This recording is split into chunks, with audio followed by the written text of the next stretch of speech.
Estamos aqui no município de Crateús, com o vereador Adriano das Flores, como é mais conhecido, chamado carinhosamente. Adriano foi eleito pelo PCdoB. Adriano, vamos falar um pouquinho sobre as ações da atual mesa diretora. Você, como presidente do Poder Legislativo, obviamente, já deve ter traçado um programa de trabalho para trazer à casa melhores condições de trabalho, tanto para os parlamentares quanto para os servidores. Existe algum planejamento nesse sentido, presidente? Na verdade, bom dia.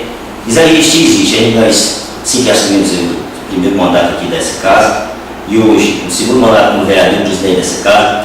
Primeiro, nós reunimos todos os vereadores e traçamos as nossas metas de trabalho, as quais promover algumas ações assim, de algumas audiências públicas que realmente dão de encontro às necessidades da população do nosso município. Primeiro, presidente, tudo pelo bem comum, né? Ouvir a população, todos os segmentos da sociedade, para, de uma forma democrática, decidir o destino do município. Com relação à tua administração, qual a avaliação que você faz? Você que é um legítimo representante do povo, a sua avaliação do prefeito municipal? Uma avaliação muito boa. Se você fizesse um comparativo das últimas 3 gestões de fora do nosso prefeito, você vê que o município tem um avanço muito grande.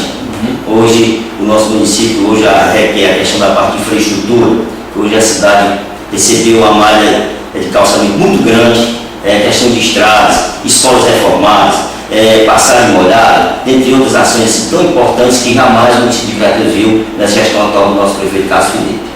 Presidente, você já está no seu segundo mandato, então conhece já os problemas do município, evidentemente já tem uma trajetória política e conhecimentos também, né, desses anseios populares, enfim.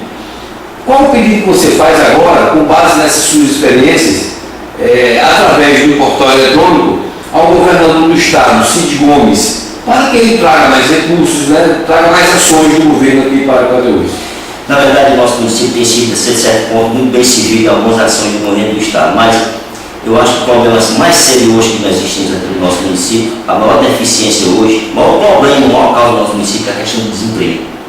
Eu acho que o maior problema que nós estamos vivendo aqui no nosso município é exatamente isso. Eu queria que o governador olhasse com bons olhos para o nosso município, porque realmente essa situação não acontece mais. A nossa região é um pouco desassistida realmente nessa questão. A gente espera que o nosso governador olhe com melhores olhos realmente em relação a essa questão do desemprego aqui no nosso município.